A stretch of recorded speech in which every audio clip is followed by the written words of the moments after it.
La Terre a ses sommets, ceux de Rio de Janeiro, de Johannesburg, de Rio+20. On parle alors d'environnement, de développement durable. D'aucuns affirment qu'il y a le feu dans la maison. Dans le quotidien, chacun peut se sentir inefficace, isolé ou impuissant face à l'ampleur des difficultés.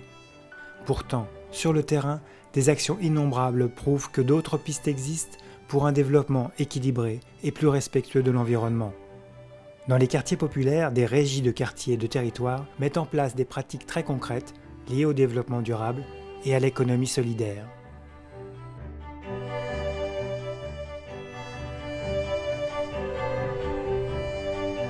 Le CNLRQ s'est doté d'un pôle développement durable en 2010, après avoir constaté que de nombreuses régies étaient actives dans ce champ et qu'elles avaient besoin d'un soutien pour appuyer et structurer cette dynamique nouvelle. Les régies mènent des actions très diversifiées dans le champ du développement durable et font preuve d'inventivité pour rendre attractifs et accessibles des sujets sensibles ou jugés souvent trop techniques. Leur force, c'est d'être dans le concret et de réussir à intéresser les habitants à ces sujets, à les faire se sentir concernés et à les rendre finalement acteurs d'un développement durable et solidaire.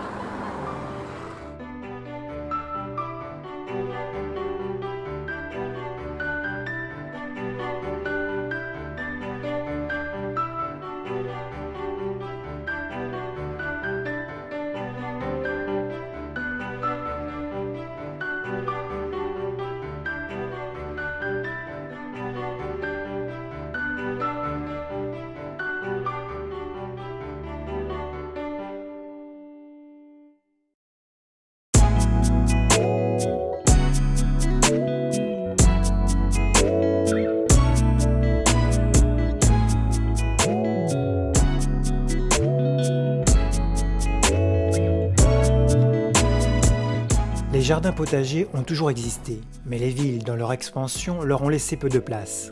Pourtant, dès la fin du 19e siècle, l'envie de cultiver son jardin prend forme avec les jardins ouvriers. Depuis une vingtaine d'années, une idée plus inattendue se développe, celle de transformer une simple pelouse ou un terrain un peu vague entre des immeubles en jardin potager.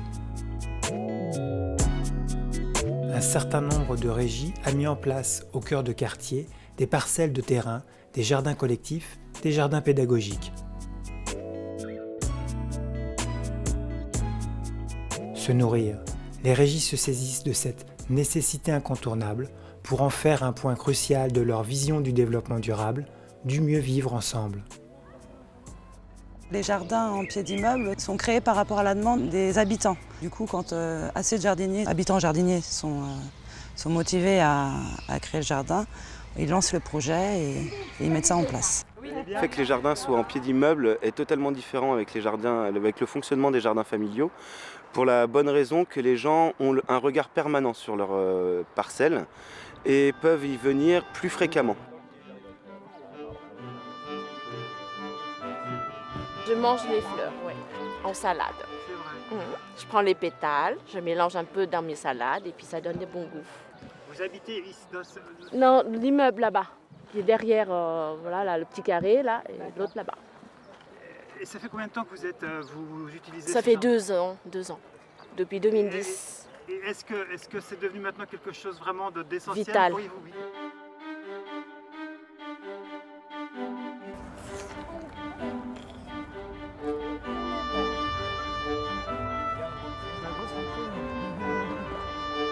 Des cacahuètes, ça c'est des cacahuètes, tu vois.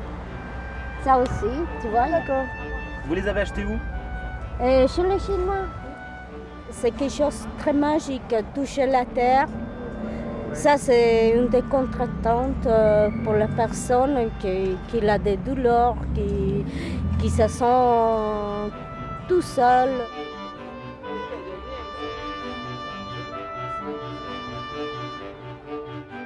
Mon rôle, donc, c'est d'être présent sur le jardin pour pouvoir donner des conseils aux habitants et aussi répartir les parcelles, gérer des conflits. Par exemple, il y en a un qui piétine ma parcelle quand il veut cultiver la sienne, ou alors des gens qui utilisent des produits phytosanitaires alors que le règlement l'interdit. Ça c'est des fleurs, ma vigne. Ah, vous allez avoir du raisin alors? Ah mais on a récolté l'année dernière. Ils sont très bons. C'est du ressemblant. On est là pour vraiment mobiliser les habitants, créer des animations, que ce soit avec les adultes, les jardiniers et les enfants, les structures qu'il y a autour des jardins du quartier. Donc là, qu'est-ce qu'on voit? On a des pucerons, bah oui, mais ça, je m'en fiche, moi. Il y a des pucerons, oui, bah et alors? Ce qui est important, c'est qu'il y ait des pucerons, mais avec des larves de coccinelle. Donc là, si maintenant je fais un traitement même bio, je vais tuer les larves de coccinelle, alors que l'équilibre est déjà en place. Donc là, il faut surtout laisser les larves de coccinelle. Elles vont manger plusieurs centaines de pucerons au cours de leur stade larvaire. Je crois que c'est 600 ou 700 pucerons par individu. Donc, et tant qu'il y a de la nourriture, elles se multiplient. C'est du bon sens en fait, qui était déjà utilisé auparavant. Donc un exemple, ça peut être l'oïdium que vous pouvez avoir sur les rosiers, les courgettes, tout ça. Eh bien, on utilise du lait par exemple. On met 30 centilitres de lait dans 70 centilitres d'eau, on mélange et on pulvérise. Et on a le même effet qu'un antifongique on va dire chimique de synthèse du commerce. On ne met pas de produits qui pourraient nuire à la terre. Voilà. D'accord. Nuire à la terre, à notre santé, à celle des animaux, et puis à la vie locale, on va dire. D'accord.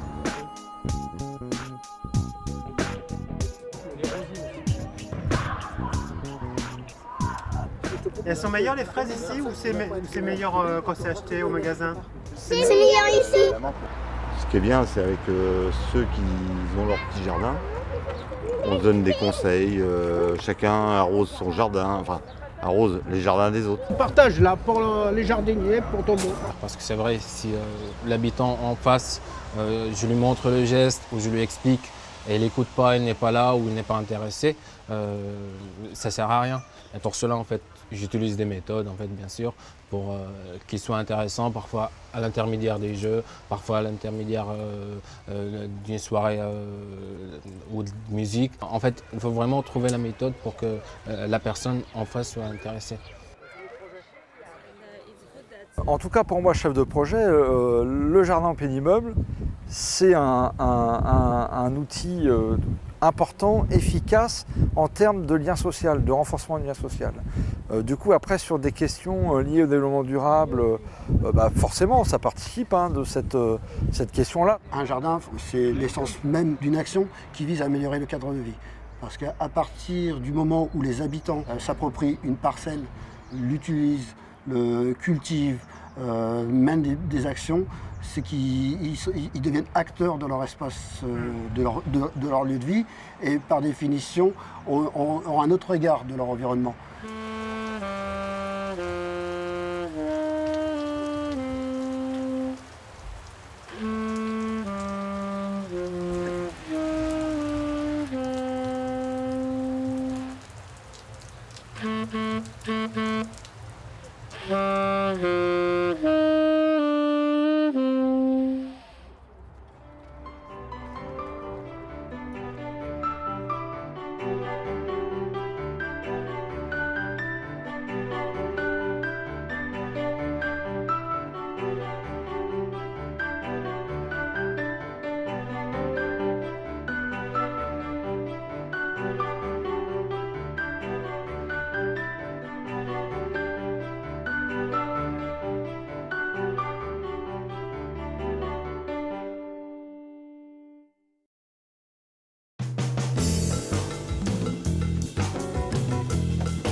Sans nier les difficultés du quotidien, les jardins solidaires apportent au projet d'autoproduction alimentaire toute sa dimension de lien social, intergénérationnel et interculturel. Peut-on aller plus loin pour un développement durable au cœur des quartiers? Très impactant sur l'environnement, les déchets nécessitent des dispositifs de traitement lourds et coûteux pour les collectivités. Comment une régie peut-elle s'impliquer dans ce circuit?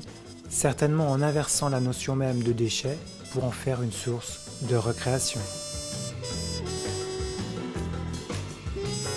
Alors la régie a choisi de se positionner sur ce secteur en réponse en fait à une réflexion avec Domo France, bailleur social, sur la question des encombrants et surtout des encombrants sauvages. La réponse de la régie, ça a été de se rapprocher des habitants et d'éviter déjà que les gens ne jettent sur le trottoir et qu'il y ait un service de proximité qui permette de récupérer ce dont les gens désirent se débarrasser. Et la deuxième partie de la réponse, c'est un lieu également à destination des habitants au travers d'ateliers participatifs et de vente d'objets remis en état à petit prix.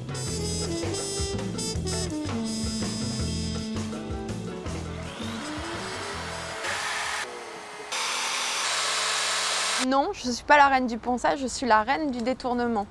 Ou alors des idées farfelues pour restaurer les meubles. Ce sont les tabourets que mes grands-parents m'ont donnés. Et ils avaient ça quand ils ont emménagé ensemble. Donc ça me fait plaisir de les remettre à neuf et de leur redonner une petite vie.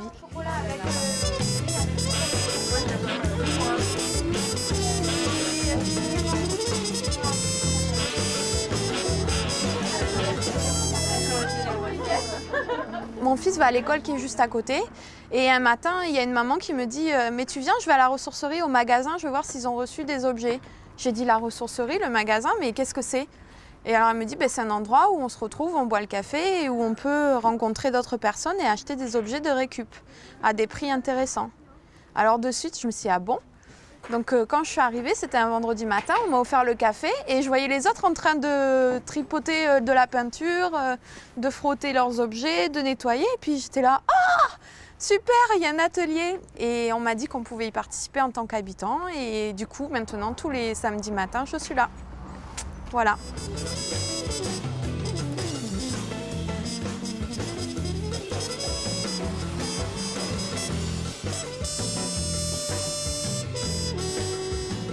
Ici, je travaille, je refais mes chaises que je ramène de chez moi. Et pourquoi tu fais ça? Parce que c'est ma mère qui le veut. Parce qu'ils étaient vieilles. Et pourquoi vous en rachetez pas des neuves? Parce que elle veut pas utiliser son argent, elle préfère les garder pour la nourriture. Tu vois, on est étalé là. Ah oui, on est utile pour ça, on est utile. Hein. De toute façon, on le voit de plus en plus, on a de plus en plus de monde qui passe par la ressourcerie maintenant. Hein. C'est pas mal, sa plaque, ça a l'air bien, fais voir ça. Hop là. On va être bien cette chaise, moi je te dis, mon petit. Hein? Elle va être sympatoche. Regarde, tu vois le trou finalement? De toute façon, ouais. Ça passe. Et puis pour la cassure du genou, ça sert à rien de mettre une latte de toute façon, puisqu'on a le vide. Alors là, c'est une commande, donc là c'est Jérôme, justement, qui m'a passé ces plans-là. Puis pour une commande, on doit faire une table. Vous voyez, une table, 4 tabourets, un présentoir. Tout à base de récupération. Et on essaie de voir ce qu'on peut en faire, le transformer, redonner vie, faire un petit peu de création à base de récupération ou seulement de la restauration des fois. On peut également revoir la définition de déchets. Effectivement, jusqu'à une certaine période, c'était effectivement des déchets. Maintenant, si on peut les récupérer, ça sort du cadre du déchet et on devient un objet, quoi. Voilà, des chaises en noyer qu'on a poncées, qu'on a nettoyées, puis qu'on a recollées. C'est vrai, en termes de sensibilisation, on a choisi le moyen des ateliers participatifs. Donc c'est vrai que c'est un moyen qui est fort, puisque les gens, on est en contact direct avec les personnes, donc c'est plus facile pour communiquer une idée. Il y a un petit côté aussi hors circuit, qui n'est pas pour me déplaire, quoi. C'est-à-dire que c'est ce lien social qui nous permet de communiquer nos idées aux gens justement sur le développement durable. Le développement durable, c'est aussi le développement de l'humain, tout simplement. Voilà. Quand je suis à la ressourcerie, c'est mon moment à moi. Je peux venir avec mon enfant, il ne va pas déranger, les gens vont s'en occuper et je peux moi aussi faire mon travail et à la fois être là avec mes proches et partager ça avec tout le monde. Donc ouais, je suis heureuse d'être à la ressourcerie.